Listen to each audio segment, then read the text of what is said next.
Hey, hello, friends. Welcome to the show. I'm your host. And folks, seriously, do we have someone special for you today? Today, I'm going to ask you, everybody, just sit up a little straighter. Um, we're talking to a man who defended North America and three-star general, then took the same crisis leadership principles and tools and protocols to transform higher education, from managing NYU's global security across 15 campuses, 11 countries during, remember COVID? To now serving over 45,000 students and faculty at the University of Colorado in Boulder. Please welcome Major General Jack Riggs. Thanks for joining us on the show, Jack. Thank you, Joe. I appreciate this very much, the opportunity. It's been great to get to know you and what you do, and to be with your audience is Yeah. So you're a big dog. Wow. You are a big dog, but you're also a very, very hungry and humble gentleman. And that's wow. I think you just fit the prototype of what we look for. You're an executive at one of the largest institutions, learning institutions in the country, but you're also founder of Front Right Strategies, and where you're helping campus leaders navigate really some tricky, complex crises. Yes. Well, first of all, thanks again for letting me be here. And when I think about what I did in the military, when I was getting ready to retire, I wasn't really sure that I wanted to go into the defense industry, which is typical maybe for retiring generals. Yeah, as a contractor or Something like that, right, or maybe right. go to the airlines. I was a pilot in the Air Force for 30 plus years. So, but I was attracted to higher education for a variety of reasons. I've always been a bit of a nerd when it comes to academics. I enjoyed school. I enjoyed continuing to learn. And one of my peers who had retired just before I did had gone into higher ed and said, you need to look at this, because our skill sets, they had been a general as well, our skill sets translate better than people think. And so I started looking around, and I ended up with an opportunity at New York University, and it was a wonderful time. It really was. 4 years there, most challenging, having 15 campuses, 11 countries, and working on that. But then we had COVID hit, and I helped to run the university's response to COVID. It was there that I started to see that some of my principles that I had used in the military and developed over my leadership career became very attractive to these senior leaders in these crises. And that's where I started to think, maybe I could expand the audience of folks that I could help. So that's really where I'm kind of tracking now. I would love to get into the practicalities, and the listeners to the show, they're always looking at, yes, a little bit of theory, want to know where it comes from, but really more so the practice. So there are a number of fundamentals, and I know that you've got your own frameworks and tools. You've taught a few of them to me, and they're sticky. They just seem to be sticky. And you said that they have great transfer between military life. Mhm. You might have to nuance them a little bit to academia, but what is that fundamental connection? What are maybe a practice or two that you've been able to take very, very successfully and move it Mhm. into, whether it be decision making or conflict management? Do you have a few tools that are just kind of your own signature tools, Jack? Sure. Yeah. So in my 40 years of being around making hard decisions, uh, whether I was a fighter pilot in combat or responsible for the health, welfare, and mission execution for 35,000 war fighters in Afghanistan. You mentioned the Defender of North America. It's kind of a weird title. I was responsible for the defense of North America from the Arctic Circle down to the Mexico-Guatemala border, and both the approaches from the oceans, from ballistic missile defense, counterterrorism, counter drug.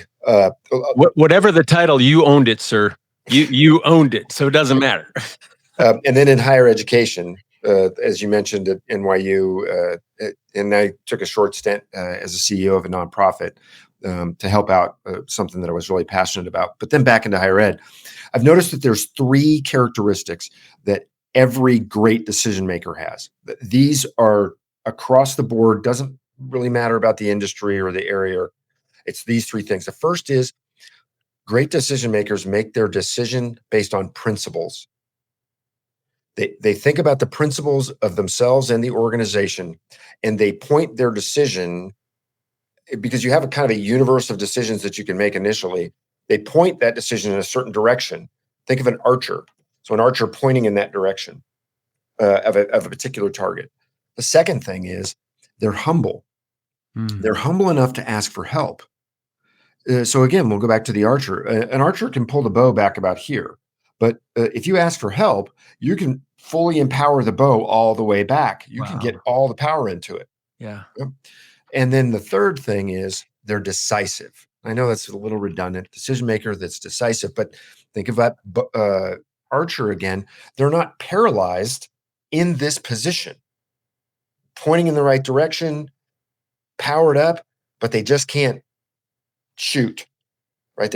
So you have to be decisive. Those three things are as I have observed and seen good decision makers, that's really where we work on the hard decisions that people are going to have to make.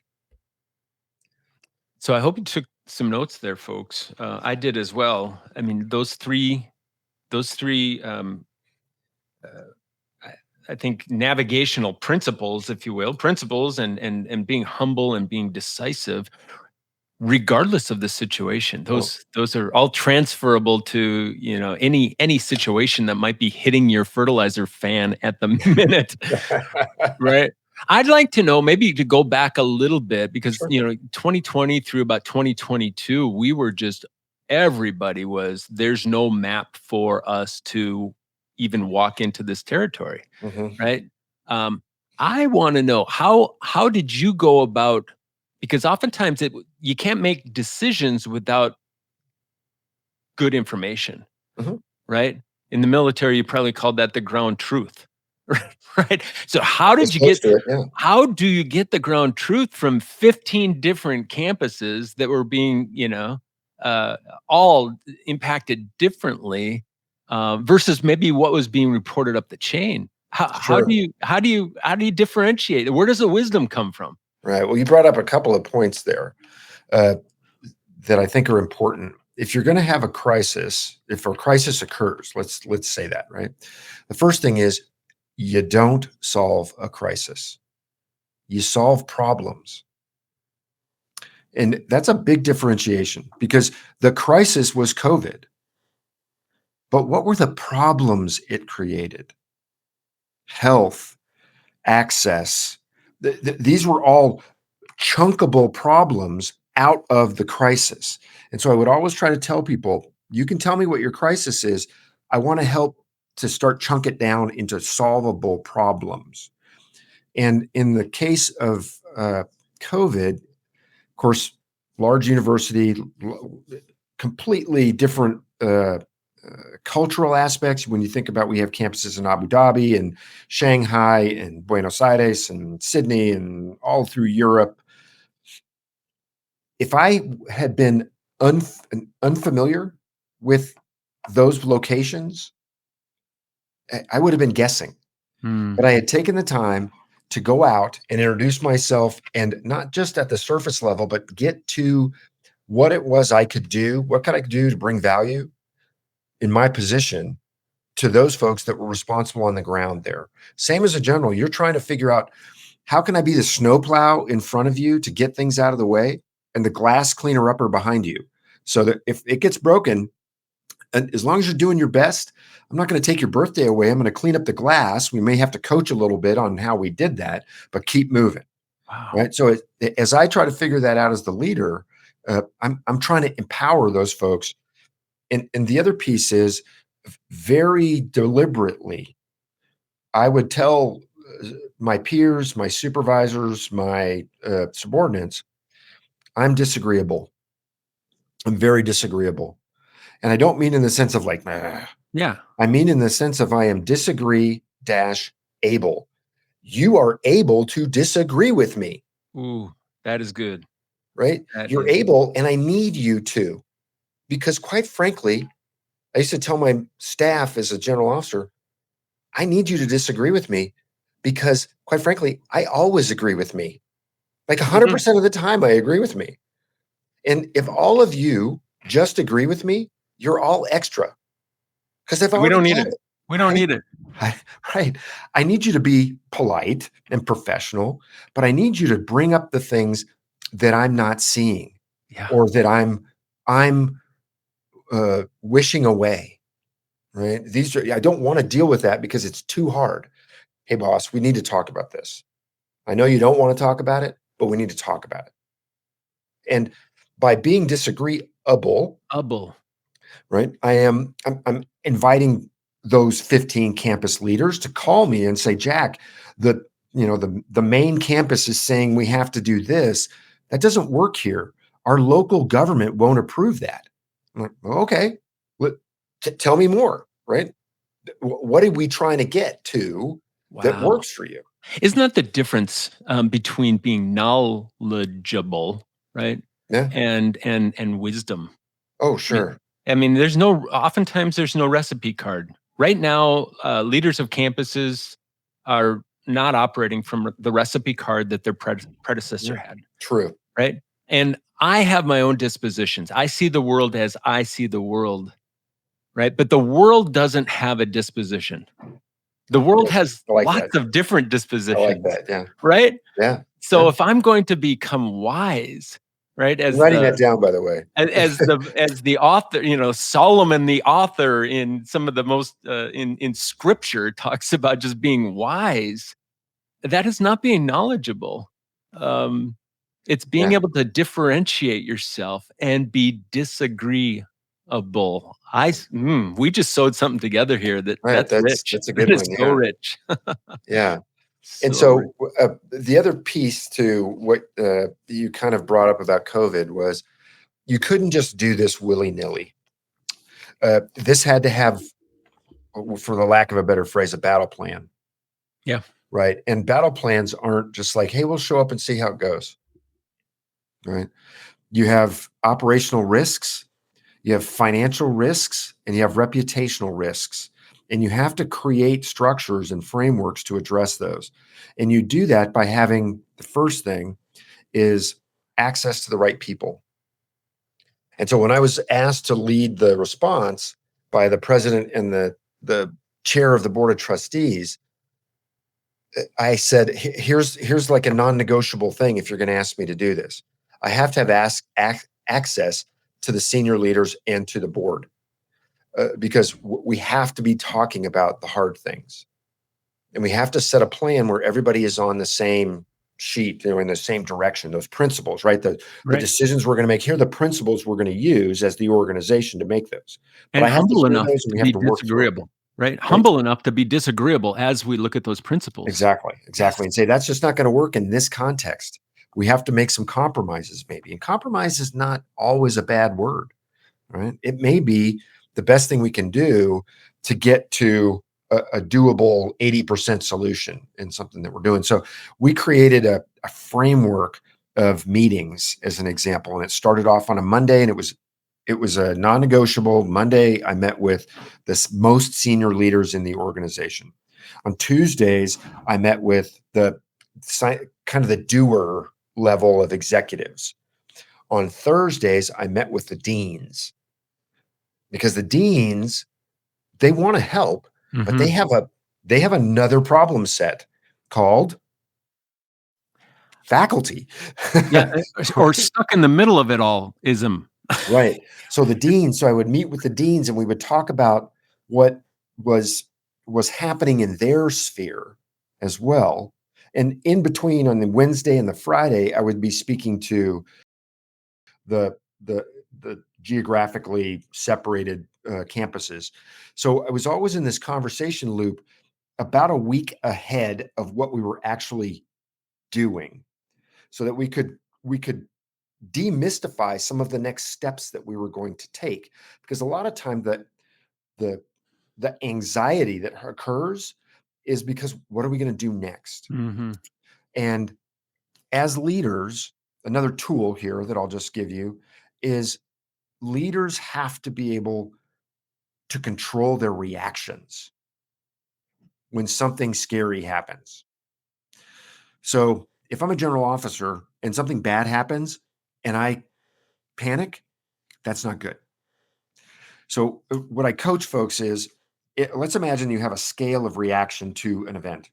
If you, as the leader, react up here, everybody around you that works for you is going to try to react here, just Mhm. above you. Why? Because they want to subconsciously prove they are as bought in or more bought in than you are to getting to the solution, We are yeah, we can react just as well, if not better. right? So What's the what better word then instead of react? you want to, well, here's what you want Here to we do go. is you want to push your reaction way down here to the bottom of the scale and give them all this room to respond. There it is. There it is. Right? Not react, but to respond.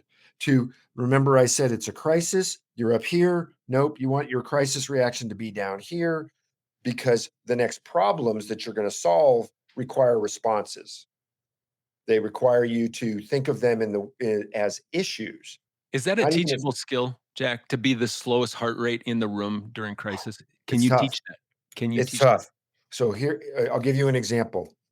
It's about a month into my command at Bagram Air Base in Afghanistan in 2010, and I wake up in the morning and had just gotten my morning brief and was leaving the room uh, of our operations center when I was called back in because there was a large scale attack on the base, and it was serious. It was very serious. We had some fatalities. It was a big firefight for almost a day. And as I walked in to the operations center as the leader, every head snapped to look at me because they wanted to see where I was reacting. And when I looked at him and I said, "Okay," because it was early in the morning. I said, "Okay, I hope everybody had a big breakfast. It's going to be a long day. Get at it."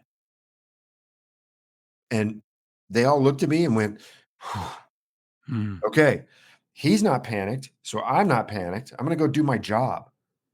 It instills in them immediately. I have confidence in them that they're going to go do what they need to go do. It's going to be hard, but they're going to do it. Right. And so, if I, as the leader, can control my reaction, now I'll tell you, underneath the surface, I was like that duck on water. I was like, "Oh, this is serious." But I couldn't. You're still human. You're still Right. human. So that self-management muscle was just bulging. It was to keep that reaction down. But it's not just enough to control your reactions. Another tool that you need to have is you need to have, what are we going to do like right now next? Because you can panic, you can freeze, you can have that fight or flight sort of mentality. And so I always coach leaders, um, have something that you're going to do next, like that is almost automatic. And for me, I coach, here's 4 questions you should ask. And oh, by the way, you should tell people when there is no crisis going on, these are the 4 questions I'm going to ask you. So be prepared to Be answer prepared. these 4 questions. Mhm. But you got to stick to the 4 when you ask them. Because okay, all right, everybody, go at it. First question: what do we know? I want the truth. I want the Mhm. absolute truth, not what we think, the only things that we know for fact. That may be very small. That may not be a lot of things. Because the second question is more important, and it's the one that drives it all. And that is, what don't we know? I am going to ask you what you don't know. That is magic because of a couple of things. One, I'm giving you permission as the leader to not know stuff. You don't have to fake it. So I can believe the first things you told me that you know Right. better because you know I'm going to tell you. You don't have to know everything. It's giving them permission to be vulnerable, Sure. to and real and honest and all those things that we need humans also to be, doing while they're responding. Exactly. Yes. And the other piece that magic is this: you don't have to sit in your office with your friends or your staff and go, well, he might ask this and he might ask that and he might ask that. We got to be prepared for all of those. No, you can come to me faster because you already know what I'm going to ask you. The third thing, we can't just let it hang there, right? So what do we know? What don't we know? The third one is, what are we doing about it? I'm going to ask you, what are we going to do next from your perspective, not to solve the crisis, but to address the problems, right? And you're going to say, well, our decision making process based on our principles is we're going to go in this direction. I may give you some advice. I may say, okay, go for it. What do you need? I'm the snowplow. I'm the cleaner upper. What does you need from me? Right. And that drives the fourth question, because you've told me what you know. You've told me what you don't know. You've told me what you're going to do next. If you leave it right there, I'm going to bug you. I'm going to be calling you back like every 5 or 10 minutes going, hey, what's the update? What's the update? What's the update? The fourth question is driven to giving me something to do as the leader. And it's this: who else needs to know? And the reason that's important is because you need to have built relationships before the event that then you leverage during the event. And as the leader, I want you to say, here's what we are going to do about it, but I need your help to do this. Like, we have a power outage here at the university because it's a snowmageddon, right? We get so much snow that the power goes out. We have some plants that we can power our own buildings. We have others that we have to use the community's power company.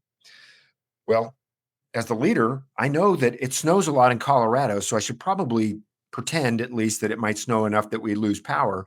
I'm going to go have lunch with it's the who do I have lunch with gang, right? And I have lunch with the power company guy or gal, and we get friendly about what what we're trying to do. And then when I call, I say, "Hey, Susan, I need your help with this. We've lost power to two of our dorms. It's getting cold. Parents are going to call me, Mm-hmm. Mm-hmm. right? Can I get some help?" Sure, Jack. We'll run some teams out there to see if we can't get some emergency power going, or maybe we'll bring a generator or whatever it is, right?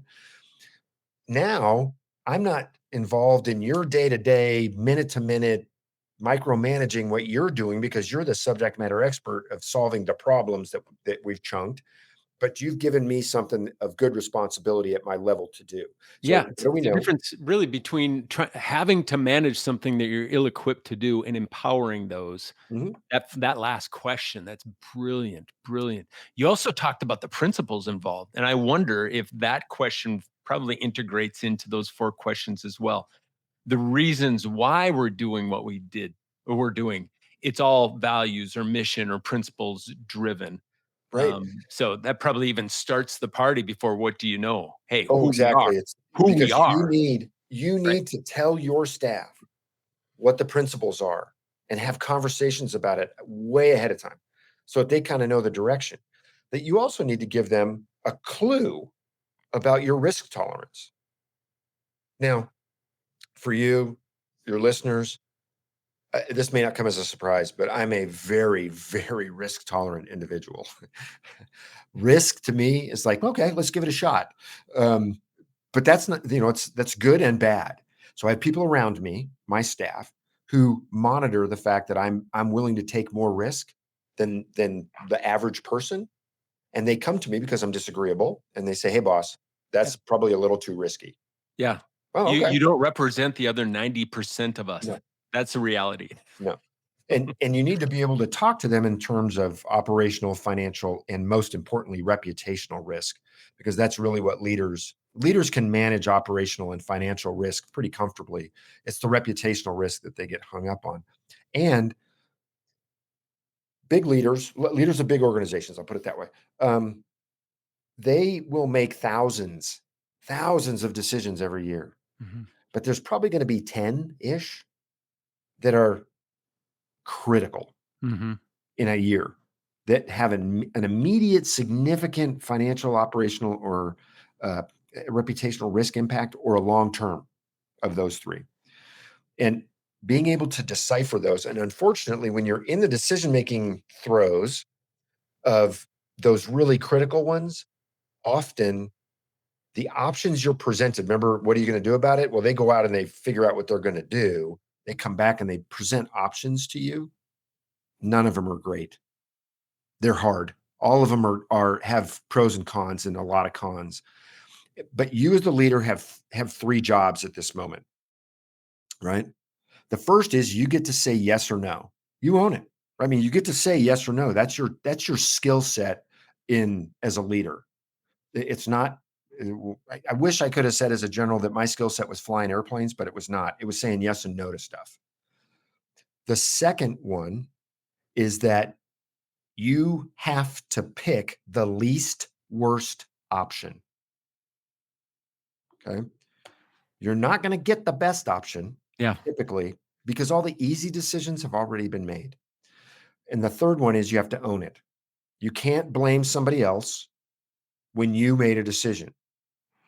But here's the magic in this. If I'm in that moment where I've got to make a decision and I've principles, I've empowered the bow with my humility of asking others. I know we know and we don't know. I'm sitting at that moment where I don't have a lot of great options, but I'm going to pick one. I can be confident that I'm making the best option pick that I can, making the best decision that I can at that moment. I'll give you a visual. Have you ever seen those surfers that surf those gigantic waves? I mean, they're just, who does that? Right. Right. Right. There's a moment when they're at the top of the wave and it's just starting to come. That crisis is just starting to come, and they've got a thing that they can do, which is ride the wave. They got to commit. They got to get in the wave at that moment. If they hesitate too long, the wave's going to pass them, the solution's going to get put off, and the wave's going to crash, and it's going to hurt things. If they go too soon, or they get wishy-washy about the decision and they just kind of commit, the wave will consume them. Right. And we've seen that happening to some very big name campus leaders that did not have the courage to be decisive. And so in that moment, it's like, we're in, right? We're totally in now into this, and we're moving that direction. Why is that important? Because I've committed to the best decision I can make at that moment. People are going to try to judge me on the outcomes of the decision. And I, as someone who goes through this a lot with leaders, I typically tell them in the aftermath of a crisis, I'm going to spend less time focused on the outcomes, and I'm going to spend almost all of my time focused on, did you make a good decision at the time? Because you see, in between the decision and the outcome is luck. It's the weather. It's a new fact shows up that we didn't know before. Right. All of those things affect the outcome. But in the moment, I made the best decision that I could make. And that's defensible. That's defensible in Congress. That's defensible with the press. That's defensible with parents. That's defensible, right? Because if I try to guess what the outcome is going to be and modulate my decision, it's backwards. Mhm. Because you're not going to dictate how the outcome actually happens. But if I make a good decision here, and then I make another good decision, and then I make another good, I'm compounding interest on good decisions. And what I'm really doing is I'm narrowing the scope or the spectrum of outcomes. Because initially I have like a universe of outcomes. I make a good decision, I narrow it. I make another good decision, I narrow it. I make another one, I narrow it. And in the end, I get to a spectrum that I can live with. Right. You become that force multiplier, I think, through all of that activity, which I think all of the public is actually looking for, what does leadership look like today? Because we don't need any more leaders on this planet. We have enough titled leaders with preferred parking spaces, but I'm trying to think of, just a handful that would resonate. It would be emblematic to the type of leader that you're talking about here, Jack. I wish we had another hour and a half, I would be dialing up and we'd be ordering pizza, but we got to bring this into a close. I've Okay. never listened so much and talked so less in my Oh, own podcast because I just talked too you, much. sir, no. You have so much to offer, and you've demonstrated what genuine leadership requires. It's that courage, it's the character, it's commitment, it's decisiveness. The same things that you would ask of a military leader are so transferable into our educational Agreed. systems today. We're going to bring this into a landing, but I'm going to ask you, what is there anything, is there a final word of encouragement or wisdom that you would offer to anyone leading systems and people in these challenging days?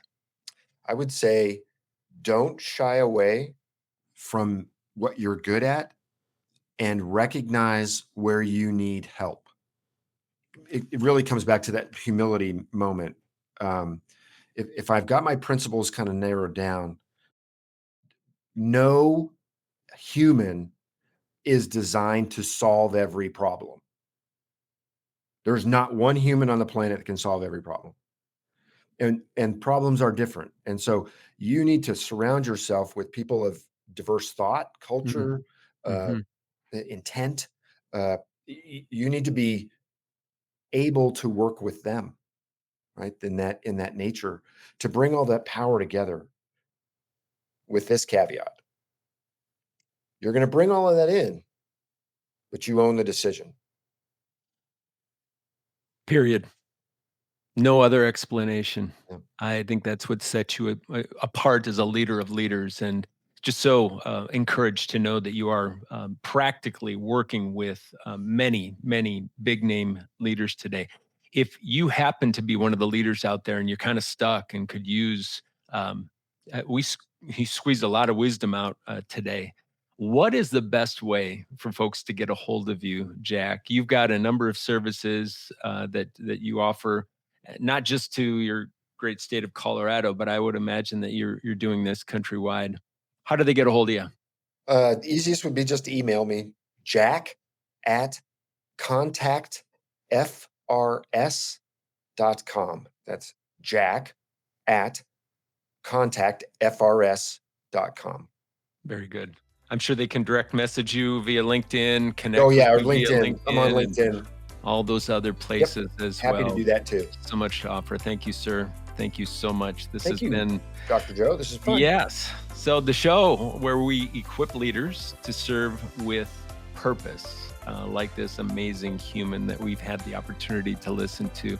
Until next time, let's all just keep our dukes up and keep fighting for each other. Peace, friends. Amen. Thanks.